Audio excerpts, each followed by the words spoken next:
Assalamualaikum warahmatullahi wabarakatuh. Innal hamdalillah nahmaduhu wa nasta'inuhu wa nastahdihi wa na'udzu billahi min shururi anfusina wa sayyiati a'malina. May yahdihillahu fala mudilla lahu wa may yudlilhu fala hadiya lahu. Asyhadu an la ilaha illallah wahdahu la syarika lah wa asyhadu anna Muhammadan abduhu wa rasuluh. Ya ayyuhalladzina amanu taqullaha haqqa tuqatih wa la tamutunna illa wa antum muslimun. Amma ba'du. Shaimin shaimat jamaah salat subuh rahimakumullah. Alhamdulillah, mari kita panjatkan puji dan rasa syukur kita kepada Allah atas nikmat sehat, nikmat waktu, nikmat kesempatan.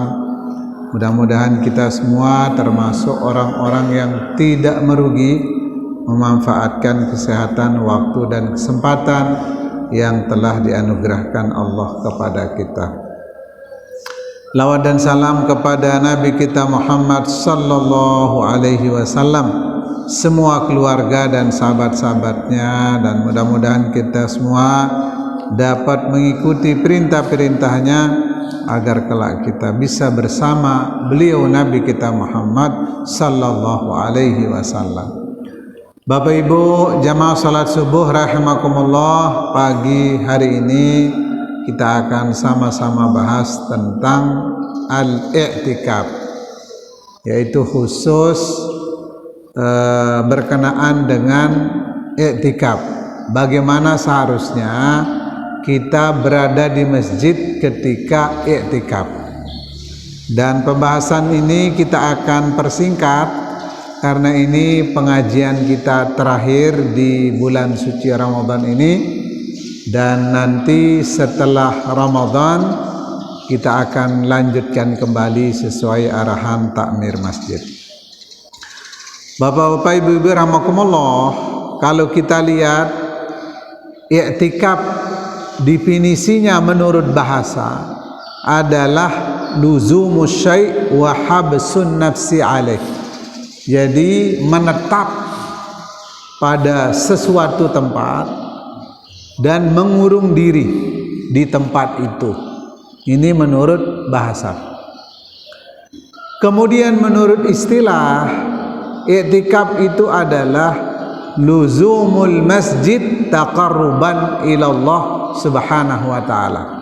Jadi kita menetap di masjid dengan niat taqarrub, mendekatkan diri kepada Allah subhanahu wa ta'ala.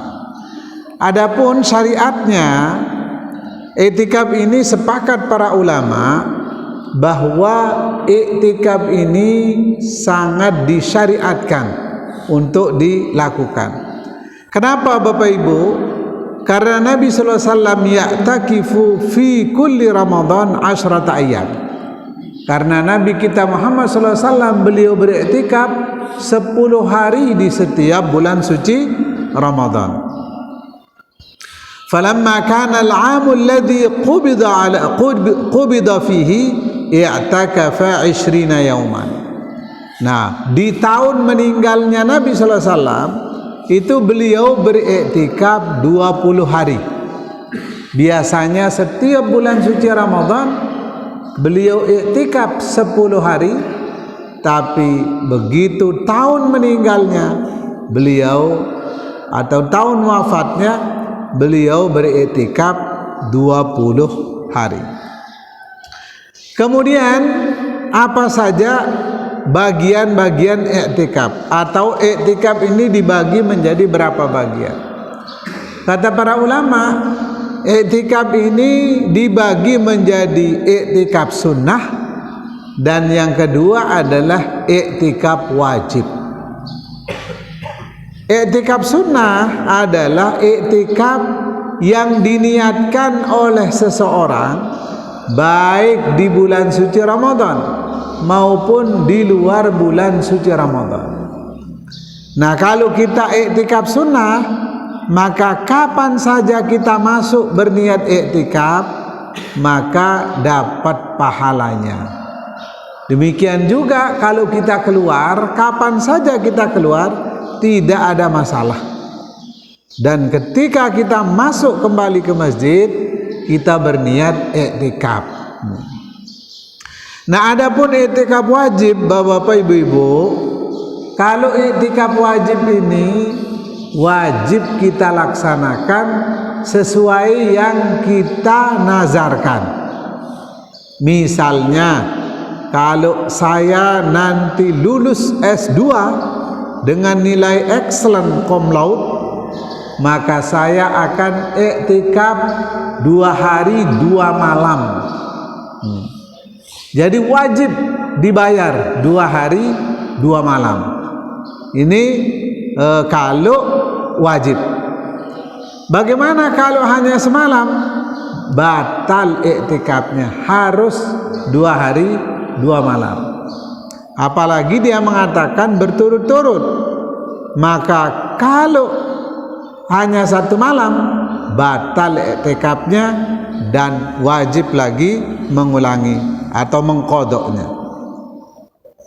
Nah, ini Bapak-bapak, Ibu-ibu rahimakumullah, berdasarkan banyak hadis sallallahu alaihi wasallam diriwayatkan di dalam kitab Sahih Bukhari bahwa Nabi sallallahu alaihi wasallam bersabda, "Man nadhara an yuti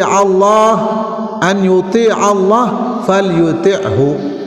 Barang siapa yang bernazar mentaati Allah, maka hendaknya mentaatinya. Jadi kalau kita bernazar untuk taat kepada Allah, maka wajib kita membayarnya. Kemudian yang keempat, Bapak Ibu, berapa lama waktu i'tikaf? Jadi yang pertama, sebagaimana tadi, i'tikaf wajib waktunya sesuai dengan yang kita nazarkan. Nih, kalau anak saya nanti lahir laki-laki, saya i'tikaf 1 minggu penuh. Ini karena mungkin sudah 7 anaknya perempuan semua.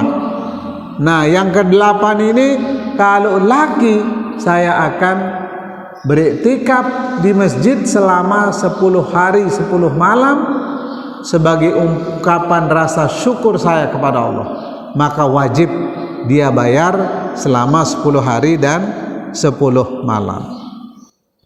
Adapun iktikaf sunat tidak ada waktu tertentu.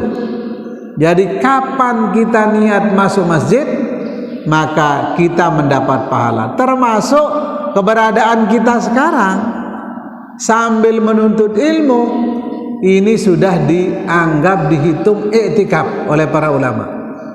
Jadi untuk talabul ilmi, talabul khair, mencari kebaikan, maka sudah dianggap iktikaf.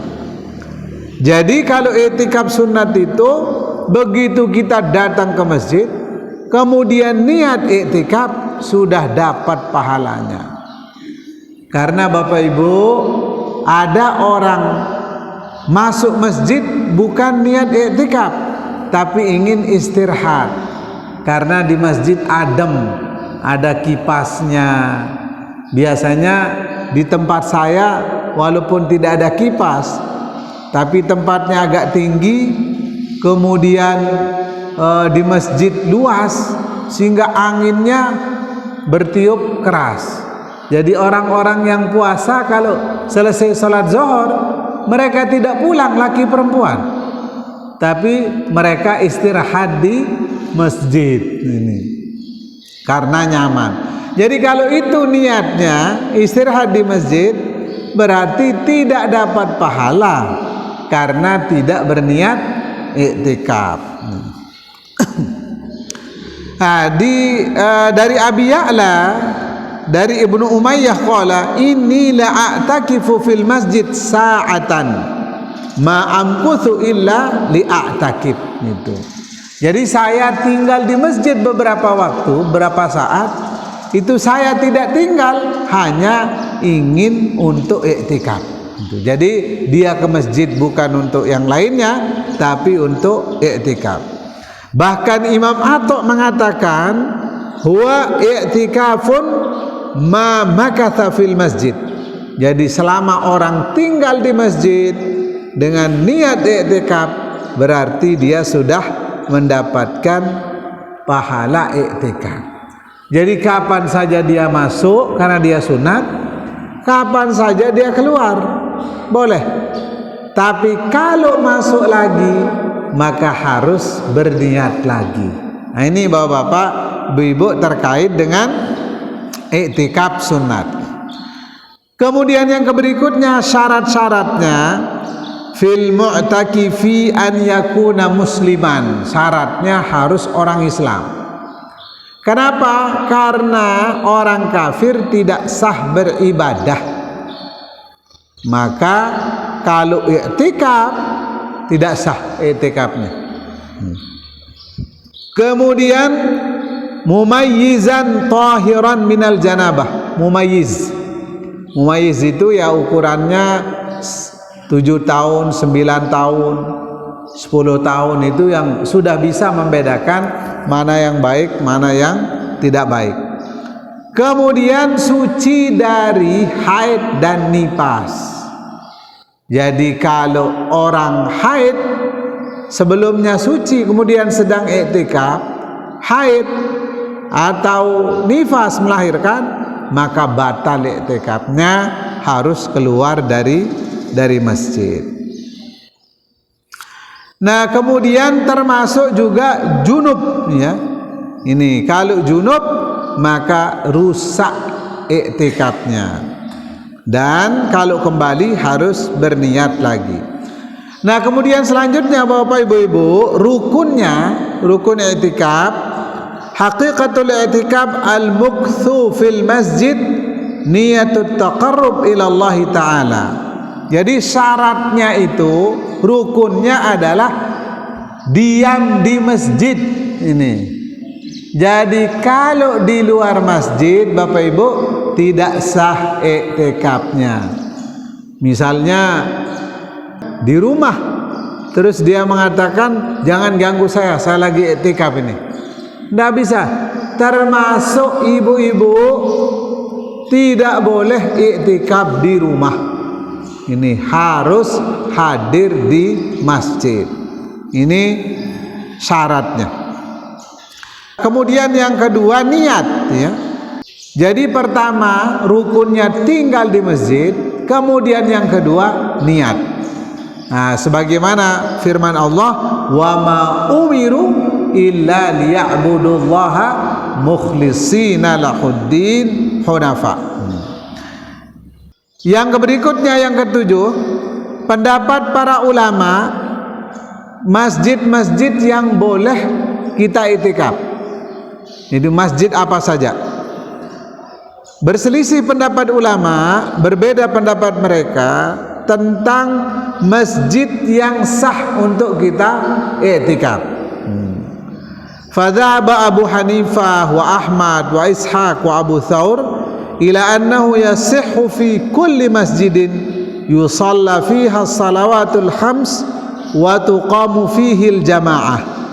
Jadi kata pendapat Imam Abu Hanifah, Imam Ahmad, Imam Ishaq, Imam Abu Thawr, bahwa i'tikaf itu sah di semua masjid yang ada di situ sholat 5 waktu dan didirikan jamaah.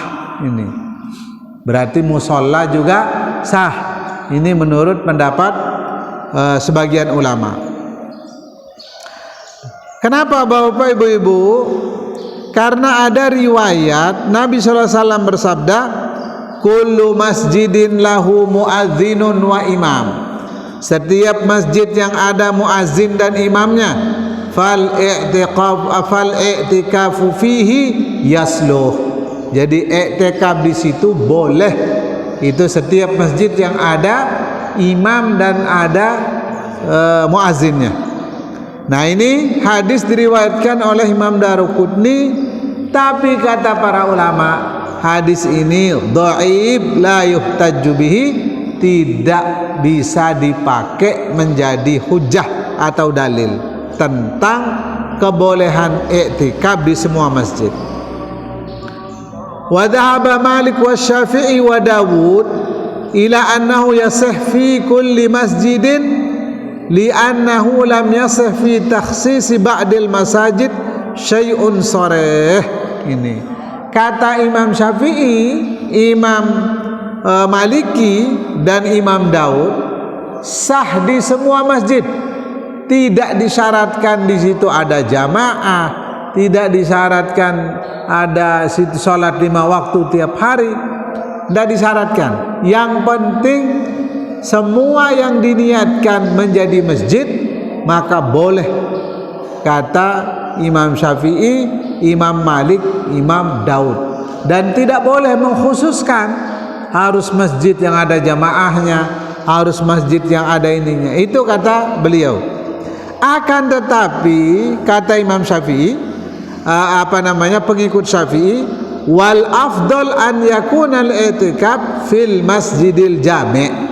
Tapi yang paling afdal kata beliau, pengikut Syafi'i, adalah di masjid yang didirikan sholat Jumat. Ini itu yang paling afdal. Kenapa?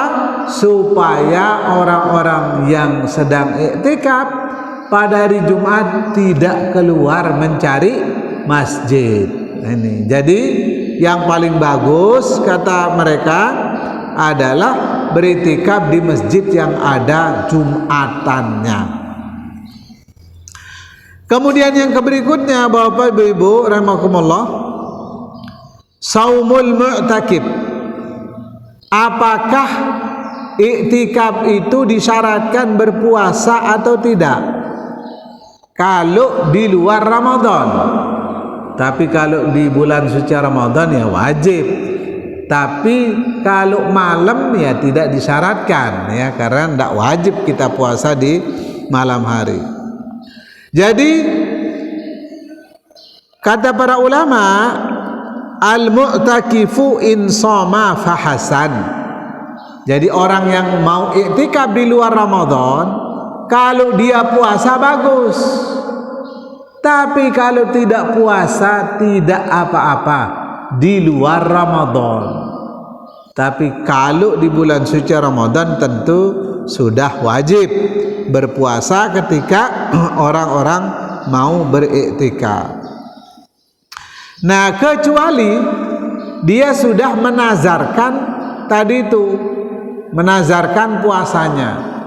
Jadi saya iktikaf 2 hari dan saya berpuasa. Itu nazarnya. Demi Allah saya akan puasa juga di siang harinya, kemudian saya akan beriktikaf. Maka wajib dibayar.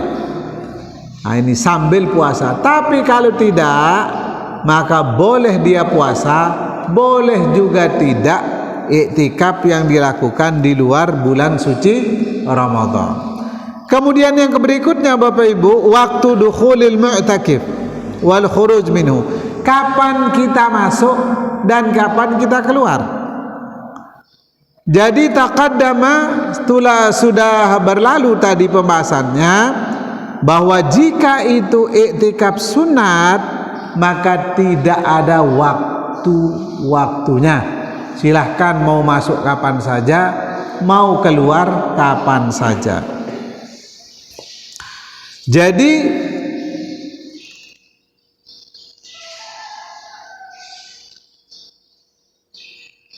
fa innawa, kalau dia berniat i'tikaful ashrul awakhir min Ramadan. Ini dia sudah berniat untuk iktikaf 10 hari terakhir di bulan suci Ramadan. Kapan dia masuk? Kalau berniat 10 hari. Fa innahu yadkhulu mu'takafahu qabla ghurubi syamsi. Jadi dia masuk di tempat iktikafnya atau di masjid itu sebelum terbenam matahari. Jadi besok kita akan mulai iktikaf itu tanggal 21, berarti malam 21. Nah, sebelum terbenam malam 20, siang 20 hari Jumat, maka sebelum maghrib kita sudah masuk i'tikaf. Ini sudah masuk i'tikaf. Kalau kita berniat 10 hari penuh, ini berarti kita di sini jam setengah 6 atau jam 6 sudah ada di masjid. Karena kan terbenamnya jam 6 berapa belas itu ya? Ya sekitar 16 menit lah sebelum maghrib atau 5 menit sebelum maghrib. Yang penting dia sebelum terbenam matahari dia sudah ada di sini kalau dia berniat 10 hari. Kemudian fa'indal Bukhari, menurut Imam Bukhari dari Abi Sa'id anna Nabi sallallahu alaihi wasallam qala man kana i'takafa ma'i falyataqib al-ashr al-awakhir. Jadi Nabi mengatakan barang siapa yang mau i'tikaf bersamaku maka hendaknya beriktikaf pada 10 hari terakhir atau 10 terakhir bulan suci Ramadan. Jadi wal ashru ismun lil adadil layali. Kata 10 itu adalah nama-nama malam. Wa awwalul layali al ashru lailati 21 atau lailatil 20. Jadi awal malam itu maka malam 21. Jadi sebelum masuk maghrib kita sudah berada di tempat i'tikaf. Nah, ini bapak-bapak, ibu-ibu rahimakumullah. Nah, kemudian apa saja yang disunahkan ketika kita sudah masuk tempat i'tikaf? Jadi bapak ibu disunahkan bagi orang yang i'tikaf memperbanyak sholat sunatnya. Mau sholat sunat mutlak, sholat sunat tahajud, sholat sunat qiyamul lail, itu kita lakukan. Perbanyak ibadah-ibadah sunat. Kemudian juga menyibukkan dirinya dengan tilawah Al-Quran ya. Di samping tadi sholat sunat, kemudian tilawah Al-Quran, kemudian tasbih, tahmid, tahlil, takbir, istighfar, kemudian berselawat kepada Nabi sallallahu alaihi wasallam, berdoa ini dan lain sebagainya. Jadi dengan niat semuanya bertakarrub kepada Allah Subhanahu wa taala. Jadi ini Bapak-bapak, betul-betul hari malam-malam dan hari-hari kita i'tikaf itu diisi dengan ibadah benar-benar selama 10 hari ini. Jadi betul-betul kita beribadah kepada Allah Subhanahu wa taala. Kita lepaskan beban-beban dunia. Ini. Jadi tidak ada pembicaraan tentang dunia di saat kita i'tikaf itu. Yang ada itu salat sunat, kemudian tilawah Quran, kemudian doa, tasbih, tahlil, tahmid, istighfar, selawat kepada Nabi. Terus itu kita perbanyak selama kita i'tikaf ini. Jadi jangan sambil main HP, bikin TikTok di masjid, bikin YouTube. Ini kan biasa kita kadang ya. Ini tuh lihat, kita lagi i'tikaf 10 hari di Masjid Al-Muslimun. Duh, lihat teman kita ini banyak sekali ini. Jadi sibuk dia. Bukan berzikir, bertahlil, bertahmid, tapi dia main YouTube, main video, main dan lain sebagainya. Ini jangan ada terjadi di saat kita i'tikaf. Jadi benar-benar kita menyibukkan diri untuk akhirat. Nah, wa yukrahu lahu an yusghil nafsahu bima la ya'ni. Jadi dimakruhkan bagi orang i'tikaf itu membicarakan hal-hal yang tidak penting di saat kita i'tikaf. Makanya kalau lagi ngumpul-ngumpul, yang dibicarakan itu misalnya sudah ada yang menangani sahur kita malam ini, atau sudah ada yang menangani buka kita malam ini, itu boleh ya. Ini atau menu yang kita mau beli hari ini gitu, ayam kampung atau ini. Jadi kalau bisa ya yang enak-enak biar kuat ya. Ikan kakap merah itu. Kemudian apa namanya? Ikan semulu crispy. Ya yang enak-enak ya supaya kuat kita beriktikaf ya, berzikir selama kita di 10 hari bulan puasa ini. Atau kalau ada lobster atau kerapu macan, ini yang enak-enak ya. Nah itu bapak-bapak, ibu-ibu rahimakumullah. Nah kemudian apa saja yang boleh buat kita yang iktikaf ini, apa saja yang boleh kita lakukan? Yang pertama, khurujuhu min mu'takafihi li taudi ahlihi. Jadi keluar dari tempat iktikaf karena kita ingin say goodbye kepada keluarga, mau melepas keluarganya yang mau berangkat ke Jakarta atau mudik. Kita sedang zikir misalnya di tiang ini, kemudian tiba-tiba datang keluarga kita, saya mau dulu ini, dipanggil kita, Muhanan keluar dulu. Boleh kita keluar ke situ, ke ujung ini, kemudian kita say goodbye, apa namanya, kita taudi ya sudah ya, semoga selamat dalam perjalanan sampai tujuan ya. Jangan lupa doakan kita kembali lagi ke tempat iktikafnya. Ini boleh kita bagi orang yang beriktikaf. Kemudian yang kedua, tarjilu sya'rihi wa halqi ra'sihi wa taqlim azfarihi wa tanzifil badan minasya'ati wad daran. Boleh juga kita melakukan sisir-sisir rambut. Ini bagi orang yang ada rambutnya ya. Kalau saya ini tidak ada yang disisir. Nah, kemudian juga mencukur rambut boleh. Kita mencukur rambut. Nanti Pak Haji kalau ada yang cukur rambut di sini di masjid tidak apa-apa. Ya asalkan jangan kesana kemari. Apa namanya, rambutnya. Atau sebelum masuk iktikaf cukur dululah biar enggak ribet. Kemudian wa taqlim adfarihi, boleh juga menggunting kuku. Wa tanzifil badan, membersihkan badannya dari kotoran. Kemudian menggunakan pakaian yang paling bagus dan berwangi-wangian. Kemarin saya dari NTT, nyesal sekali saya naik Citylink, kemudian ada promo minyak wangi. Uang ada di ini, sedangkan saya ada di duduk di tengah. Jadi saya tidak enak mau minta keluar.